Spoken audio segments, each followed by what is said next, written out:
Last episode में बहुत basic बात की about bearish bullish demat account, stock market में primary secondary NSC BSC NSDL SEBI CDSL इन सब की बात की, स्टॉप लॉस की बात की, एग्जिट की बात की। बट अब हमारे डिफरेंट वेज ऑफ ट्रेडिंग कैसे हैं, हम ट्रेड कैसे कर सकते हैं, कौन कौन से वेज से कर सकते हैं।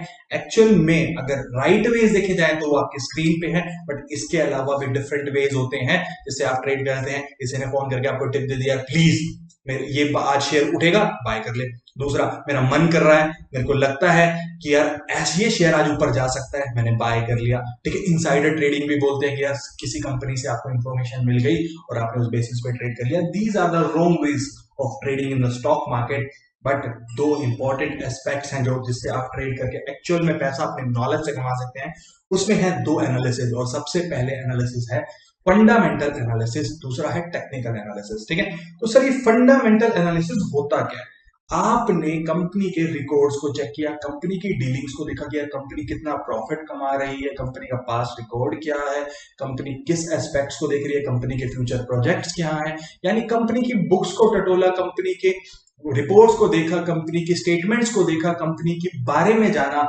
वो होता है फंडामेंटल एनालिसिस, जो कि शायद टाइम कंज्यूमिंग भी है। ठीक है, जिसमें आपको बहुत टाइम लगता है, इसलिए लोग ज्यादातर शॉर्ट टर्म में पैसा कमाने के लिए यूज करते हैं technical analysis.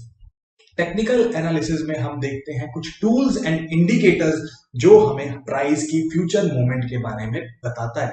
These are the indicators. ये जरूरी नहीं है 100% सही हो, और मैं कहता भी नहीं सही 100% होंगे, बट हाँ 80 to 90% आपको एक्यूरेसी से बता सकते हैं कि आपका प्राइस मूवमेंट कैसे होने वाला है। अप जाएगा, लो जाएगा, साइडवेज चलेगा।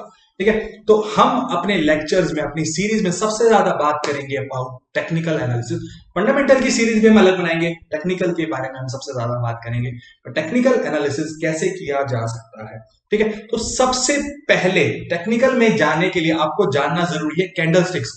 ठीक है, कैंडलस्टिक्स अगर आपको नहीं पता तो आप टेक्निकल एनालिसिस नहीं कर सकते। कैंडलस्टिक्स क्या होती हैं उसके बारे में जानना है। आपने अगर देखा हो कोई भी चार्ट के बारे में, तो उसमें दो कलर की कैंडल्स होती हैं, मोस्टली यही दो पाई जाती हैं, एक ग्रीन कैंडल और एक रेड कैंडल। इन्हें हम क्या बोलते हैं? कैंडल। ठीक है, ये हमारी कैंडल क्या है? कैंडल। तो ग्रीन कैंडल जो होती है, इसका मतलब है प्राइस अप गया है, यानी अप ट्रेंड में है, यानी मार्केट बुलिश है।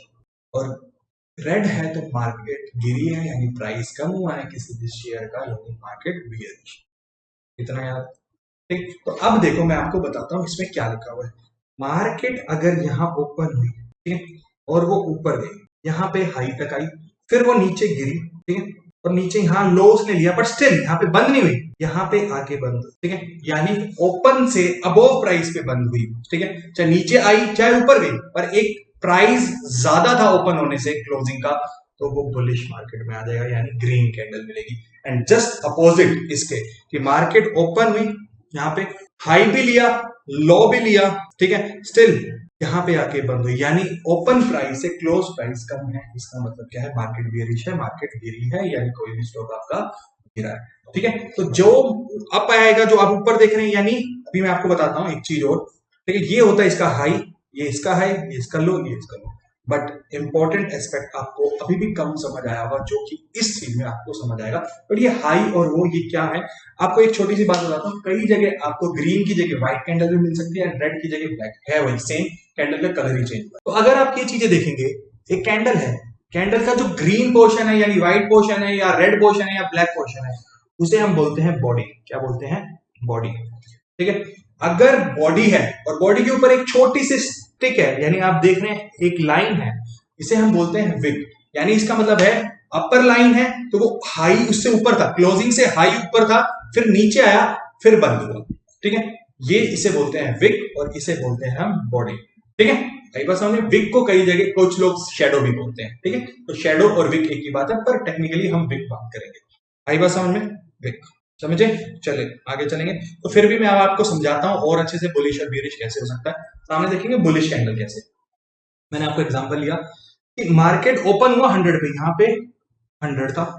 ठीक है, अब मार्केट खुली, अब कहीं भी जा सकती है, ऊपर भी जा सकती है, नीचे भी जा सकती है। पूरे दिन में मार्केट का टाइम होता है 9:15 से 3:30 का। ठीक है, अब मार्केट ऊपर गई, मार्केट ऊपर गई, और उसने अटेन किया लेवल ऑफ 115।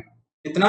115। फिर हो सकता है मार्केट नीचे भी आई हो 295, बट स्टिल उसने अपने आप को बंद किया, यानी क्लोज हुआ 110, 110 पे। ठीक है, तो ओपन से क्लोज में आपकी क्या बनेगी? बॉडी इससे ऊपर है, यानी हाई कुछ था पर क्लोज उतना नहीं था, तो यहां पे बनेगा विक, और लो में भी बनेगा विक। ठीक है, तो शेडो विक एक ही बात है, बॉडी एंड, समझ आई बात? तो अगर ओपन प्राइस से क्लोज प्राइस ज्यादा है तो बुलिश कैंडल, ओपन प्राइस से क्लोज प्राइस कम है तो बेरिश कैंडल। सेम आपको मैं एग्जांपल में दिखा देता हूं कि ओपन 100 पे हुआ, क्लोज 90 पे हुआ, तो ये क्या बनेगी यहाँ पे? बेरिश कैंडल, यानी ब्लैक या रेड कैंडल। आई बात समझ में? चले आगे। जी सर, चलिए। सो अब आपने बताया सर टेक्निकल एनालिसिस होता है on the basis of some tools और इंडिकेटर्स। सर ये क्या होते हैं? आपको बता देता हूं, कुछ एक एक करके हम आगे फर्दर लेक्चर्स में पढ़ेंगे। आज सिर्फ आपको एक हिंट देने के लिए कुछ टूल्स एंड इंडिकेटर्स का मैंने नाम लिखा हुआ है। RSI, ठीक है, मूविंग एवरेज, स्कॉस्टिक, मैकडी, MACD बोलते हैं, मैकडी बोल लेते हैं, Bollinger band, CCI, trend line, support resistance, HNS, ठीक है, डबल टॉप, ट्राइंगल, ठीक है, टावर्स। तो इसके बारे में मैंने कुछ आपको अभी नहीं बताने वाला हूं, बट कुछ के बारे में, एक दो के बारे में हिंट जरूर दे देता हूं क्या है। ठीक है, तो RSI जो मैंने बताया उसे बोलते हैं रिलेटिव स्ट्रेंथ इंडेक्स। ये 0 से 100 के बीच में होता है। ठीक है, इसका एक डिफॉल्ट लेवल होता है 70 एंड 30 का, यानी अगर आपके ग्राफ ने 70 का लेवल बोर्ड, 70 का लेवल अप लेवल उससे ऊपर ले लिया तो वहां पे ओवर बाइंग हुई, वो ओवर बोट लेवल है, और 30 से नीचे आया तो ओवर सेलिंग, यानी ओवर सोल्ड लेवल आया। तो ये एक इंडेक्स होता है। हम अपने स्टॉक्स में लाइव ट्रेडिंग करेंगे और आगे की सीरीज लेके आएंगे, तो RSI के बारे में कैसे अप्लाई करते हैं उन सब के बारे में हम आपको बताएंगे। But these are the indicators, ठीक है, ये आपको इंडिकेट करते हैं। और हमने बात की इसके बाद मूविंग एवरेज की, 50 मूविंग एवरेज की, आपको बताता है अगर हम, इसमें भी टाइम फ्रेम होता है कि आप कौन सा चार्ट देख रहे हैं। लेट्स से मैं 1 डे का चार्ट देख रहा हूं, तो हमने 50 मूविंग एवरेज लगाया, तो हम लास्ट 50 डेज का क्लोजिंग प्राइस का एवरेज लेके देख रहे हैं कि हमारा ट्रेंड कैसा है। अगर आप देख रहे हैं तो यहाँ पे हमारा अप ट्रेंड है, यानी राइज हो रहा है, तो मूविंग एवरेज हमें बताता है कि इस टाइम पे इस शेयर का ट्रेंड कौन सा चल रहा है, राइजिंग है या फॉलिंग है। ठीक है, उसके बाद हम बात करते हैं मैकडी की। मैकडी आपको सिग्नल देता है, MACD का मतलब होता है मूविंग एवरेज कन्वर्जेंस डाइवर्जेंस। ठीक है, तो कन्वर्जेंस डाइवर्जेंस आपको क्या से पता चलता है? आपको वो बताता है, वो सिग्नल देता है बाइंग या सेलिंग का। अगर आपको सिंपल सा हिंट, अगर दो लाइनें हैं, पहली मैकडी एंड दूसरा सिग्नल की, अगर मैकडी की लाइन ने सिग्नल की लाइन को नीचे से क्रॉस किया तो इसका मतलब है बाइंग सिग्नल, और ऊपर से क्रॉस किया तो है सेलिंग सिग्नल। इतना सा याद रखना, आगे बात करेंगे। बॉलिंजर बैंड, बॉलिंजर बैंड एक बैंड, यानी आपको एक एरिया बताता है कि स्टॉक किस एरिया में ही अप एंड डाउन हुआ है। उसमें हमें अपर बैंड और लोअर बैंड मिलता है। लोअर बैंड से हम पता कर सकते हैं कि अब इससे ऊपर कितना रहा है, और अपर बैंड से इसे नीचे कितना गया। बीच में एक SMA यानी सिंपल मूविंग एवरेज 20 की पीरियड की लाइन होती है, उससे ऊपर नीचे हम इसको देखते हैं।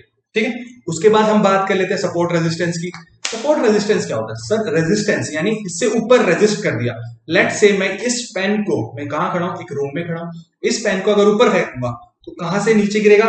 वॉल से, वॉल सीलिंग से टकरा के नीचे गिर जाएगा, तो उसका रेजिस्टेंस लेवल है कि इससे ऊपर नहीं जा सकता। और नीचे कहां गिरेगा?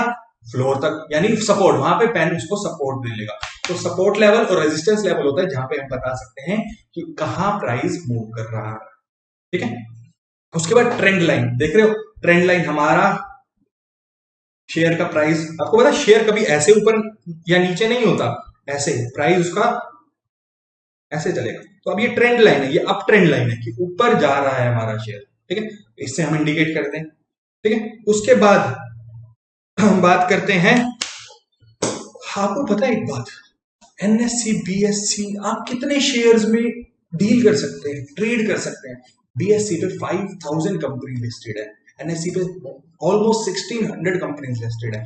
इनमें तो आप डील कर ही सकते हैं। उसके बाद आप फ्यूचर्स में कर सकते हैं, ऑप्शंस में कर सकते हैं, कमोडिटीज में कर सकते हैं, करेंसी में कर सकते हैं। 4 currency, 9 commodities, 200 future, 200 options, 5000 BSE के शेयर्स एंड NSE के 1600 शेयर्स, इन सब में आप ट्रेड करके पैसा कमा सकते हैं।